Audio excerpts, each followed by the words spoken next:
ඊළඟ එකේ මොකක්ද කියන්නේ? පරිගණක ක්‍රියාත්මක වන ක්‍රමලේඛනයක් ක්‍රියායනයක් ලෙස හැඳින්වෙයි. මේක ඉතින් කවුරුත් දන්න දෙන්නේ. ක්‍රියායනයකට අදාළ තත්ත්ව සංක්‍රාන්ති පිළිවෙලක් විය හැක්කේ පහත කවරක්ද? මේක දැන් අපි ඇඳලා බලමු නේද? ඉස්සෙල්ලාම අපිට new එකෙන් යන්න මොකේදද? ready state එකට. ready කියලාම නෙමෙයි. ready එකේ යනවා ක්‍රියාත්මක.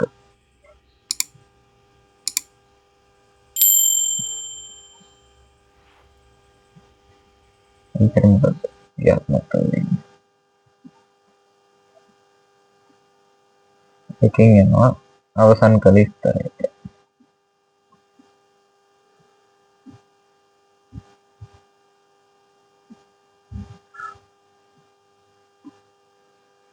මෙතන දැන් ක්‍රියාත්මක කළ ස්තරයේ ඉඳන් අවහිර කළ ස්තරයට යනවා. මොකද දැන් ඉන්පුට් අවුට්පුට් මේ ලැබීමක් නැත්තම් ඒ කියන්නේ දැන් අපිට දැන් ක්‍රියායනයක් ක්‍රියා කරන සම්පත් ඕනේ.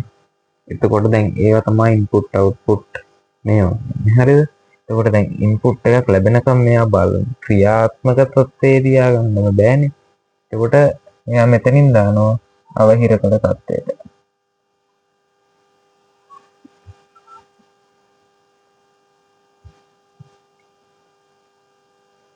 අවහිර කළ තත්ත්වයෙන් ඉන්පුට් අවුට්පුට් සම්පත් එහෙම ලැබුණාම මෙයා නැවත රෙඩි ස්ටේට් එකට දානවා.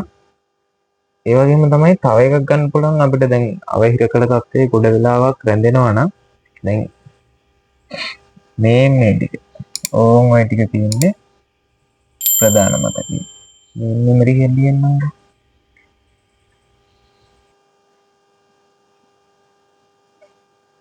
දැන් මේක අවහිර කළ තත්ත්වයේ ගොඩක් වෙලා තියෙන එකක් නම් මෙයා කෙලින්ම දැන් මේන් මෙමරි එකේ ඇත්තටම ඉඩ බොරුවට පුරවගෙන වැඩක් නැහැ.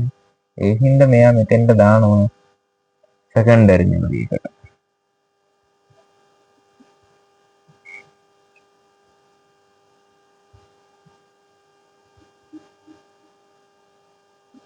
සෙකන්ඩරි මෙමරි එකෙන් කොහෙටද දාන්නේ? සෙකන්ඩරි මෙමරි එකේ කොහෙටද දාන්නේ? ඒකට අපි කියනවා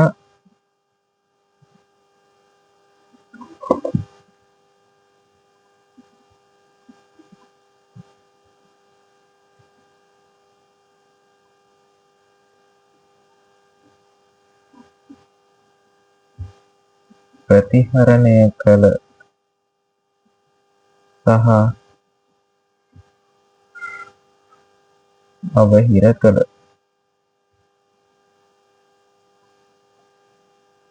මේ අවස්ථාවට දානවා. මේ අවස්ථාවෙන් නැවත ඉන්පුට් අවුට්පුට් ලැබුණාට පස්සේ ප්‍රතිහරණය කළ සහ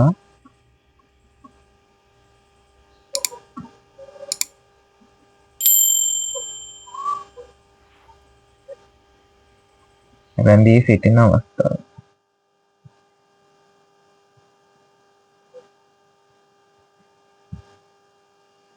ඊට පස්සේ ඉන්පුට් අවුට්පුට් දෙක ලැබිලා තියෙන්නේ. මෙතන රැඳී සිටින අවස්ථාව ආපුවම මේකෙන් රෙඩි ස්ටේට් එකට දානවා.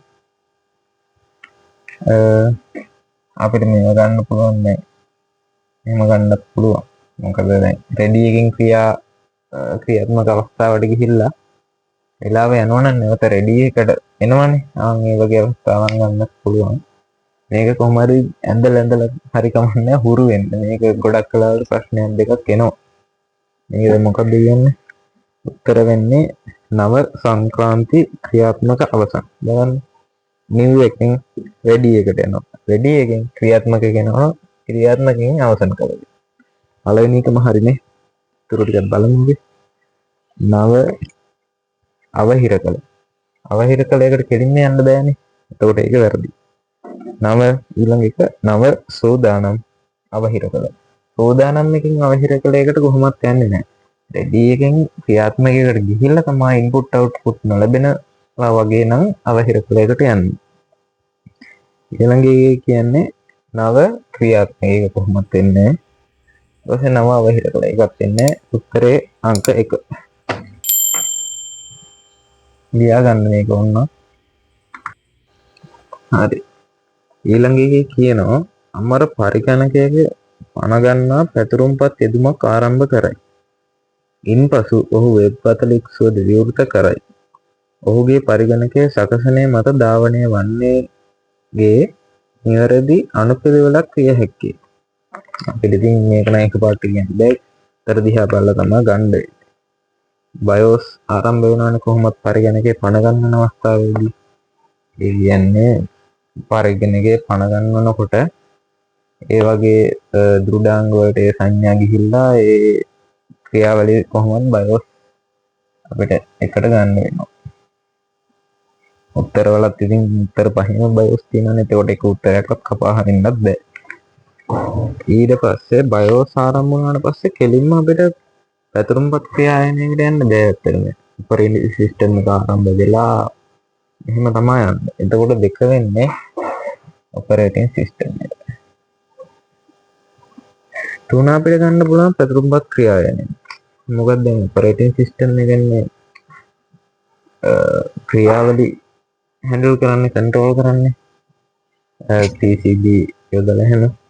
එතකොට ඒක පැතුරුම්පත් ක්‍රියායනය ගන්න පුළුවන්. හරිද? ඊට පස්සේ පැතුරුම්පත් ක්‍රියායනයකින් දැන් වෙබ් අතරික්සුවක් ක්‍රියායනය කරනවා කියන්නේ ඒක දැන් ඒක කෙලින්ම ක්‍රියාවලිය මාරු වෙන්නේ නැහැ. දැන් අපිට ඊයේ සාකච්ඡා කරපු 4 වෙනි ප්‍රශ්නේ හරි 5 වෙනි ප්‍රශ්නේ හරි අහුණා නේද?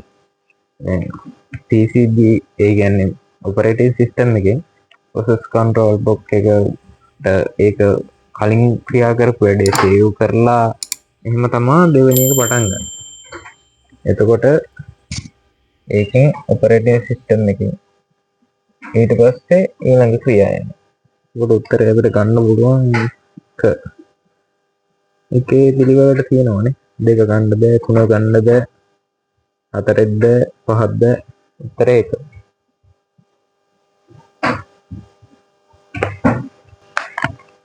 ඊළඟ එකේ මොකක්ද කියන්නේ? පහත කවර ප්‍රකාශය නිවැරදි වේද? ඒකේ කියනවා ජාලයකට ඇතුළු වන සියලු පැකට්ටු පරීක්ෂා කරන පැකට්ටු බැරහණක් ලෙස ගිනි පවුරක් ක්‍රියා කළේ. හරිනේ. දැන් ගිනි පවුරක් කියන්නේ ෆයර්වෝල් එකක් කියන්නේ ඇත්තටම පද්ධතියේ ආරක්ෂාවට ඉන්න කෙනෙක්නේ. ඩිෆෙන්ඩර් එකක් වගේ. ඩිෆෙන්ඩර් එකක් විදිහට. එතකොට දැන් පද්ධතියට එන දත්ත පැකට් එනකොට පරීක්ෂා කිරීම සහ එනකොට පරීක්ෂා කිරීම දෙකම කරනවා මේ ෆයර්වෝල් එකෙන්. හරිද? එතකොට ඒක හරි.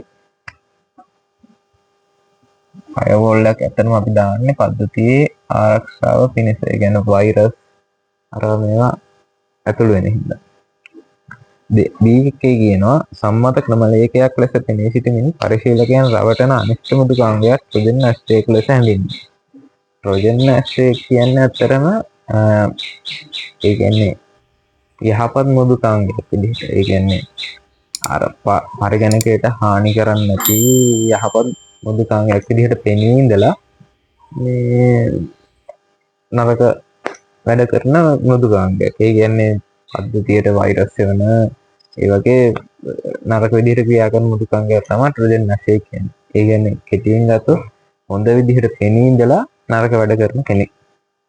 හරිද? එතකොට B එකේ තියෙන එක අපි හරි කියලා ගන්න ඕන. C එකේ මොකද්ද කියන්නේ? ශක්තිමත් මුරපදයක කැපිටල් අකුරු, කුඩා අකුරු, ඉලක්කම් සහ සංකේත සංයෝජනයක් ප්‍රමාණවත් දීපින් තිබිය යුතුය. ඒක නම් ඉතින් කවුරුත් දන්නේ නැහැ. දැන් සමහර අය දඟලනවා ඉතින් පාස්වර්ඩ් එකක් දාන්න. සමහර අයට දාපුවාම මේක මතක නැහැ. මේ වගේ දේවල් මුහුණ දෙනවනේ. ඇත්තටම පාස්වර්ඩ් එකක් දානකොට ඒ කැපිටල් අකුරු, සිම්පල් අකුරු, එක එක සංකේත ප්‍රමාණවත් දිගකින් තියෙන්න ඕනේ. මේක කවුරුත් දන්නවනේ. ඒ කියන්නේ තුනම හරි. උත්තරේ වෙන්නේ උත්තරේ අංක 5 ABC යන සියල්ලම.